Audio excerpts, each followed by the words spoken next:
maritime law system created a space for them to exist, a space for them to steal our land and prosper from it. That is what the Roman Dutch law system did. So our objective is to replace the Roman Dutch law system which you people are entering into. You see, to replace that system with an Aboriginal system of law, the law of the land, God's law. But how do you think we will be achieving that particular agenda that you are supposedly pushing? Yes, right? Listen, it's been many years trying to fight this battle, trying all avenues to get into this. How are we? Is there progress? For viewers out there, Moses, right? I'm asking those questions for viewers out there so that they know. Is there any progress? When Moses was given instruction to release my people, he did not release the people. Why not? Joshua released the people. Moses couldn't talk, and the man with him, Aaron, didn't speak. God made sure that when he put this thing on the floor, it turns into a snake. Yes. So when we say that Joshua, we are the Joshua tribe, the evolutionary process of the Khoisan Sun must be understood. The evolutionary process of the Khoisan Sun must be understood. Today we are colours. The minute the colours decide that they are Khoisan, the paradigm shift is made, then we have power. When the colours decide they are Khoisan, then we have power. There's 12 million of them.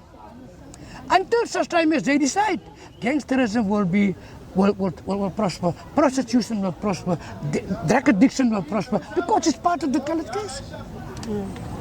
And I'm not saying you're promoting that. I'm saying it's time that you sing a different song to the people, pray a different prayer to the people.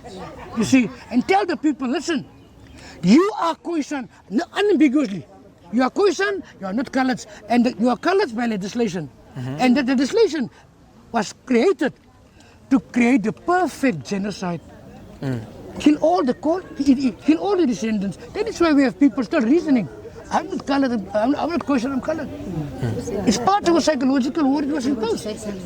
You see, so we must. But in terms of when we speak about people that identify as coloured, that is still out there. That according to what we would say is that they are not aware of what is happening here within all the tribes that we have. Whether it be the Griqua, the different houses, there is also division there. So what do you have to say besides people not knowing or not coming to identify as Khoi or as San?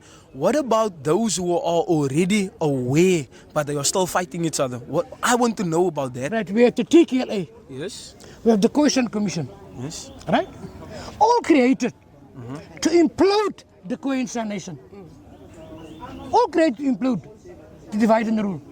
So they want us, the owners of the land, the first indigenous people, to register our existence. Yes.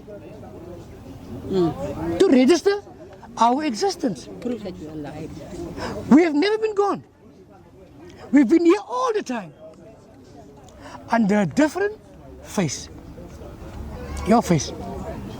My son. You're my grandson. Your father's my son. In your face they came and then they said, now wait a minute.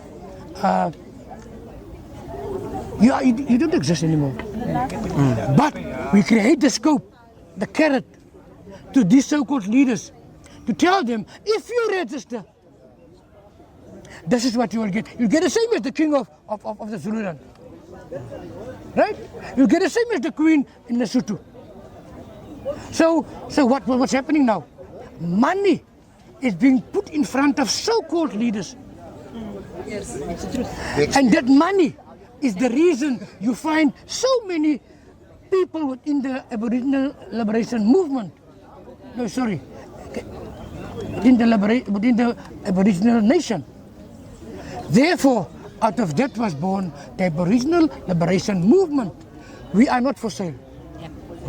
Glory. They cannot divide us. I think it's a very similar stance to what the and I'm sorry to speak about it now, what the National Coloured Congress has taken. If you look out in all the political parties which has been made public, right? Everyone have to declare where their funding is coming from. So you'll see most of these political parties has been funded by the same funders, right? It's the same people that want to control them. However, the same stance that you are mentioning now is the same stance that the National Coloured Congress has taken to say that we are not for sale. Many times the leaders was brought finances, whatever was brought in front of them, it was declined. I can personally vouch for that. That's why you'll see that the political party in itself is struggling with t-shirts, is struggling with a lot of things, because they refuse to take finances from the imperialists and from the Western Union or from the Western world, that wants to control these political parties. And I do understand where you guys are coming from when you say that many parties came and many parties promised, and the same things have happened to us over the years, And that's why you refuse to align yourself with any, and hence the question that I asked, all these other tribes are aligning themselves with political parties to use that as a political vehicle to get inside of government. You understand? Is your stance the same? And a way forward for that? What we say, so the other, what we're saying is, we are not saying you don't have a right to exist. We're not saying that. We say the NCC have a right to exist. We say the PA have a right to exist. But you can only exist once you yourself have revealed to the Aboriginal nation that you are Aboriginal. When you do that, I can then say, get your guys together, sit around the table and mandate you. Because we know, for us to change this Roman industrial system, it can never be done from inside, but we also accept the fact that there are those who think it can be changed from outside, from inside. You see? So yes, you have a right to exist. You see, but I cannot support you in terms of being apolitical. I must.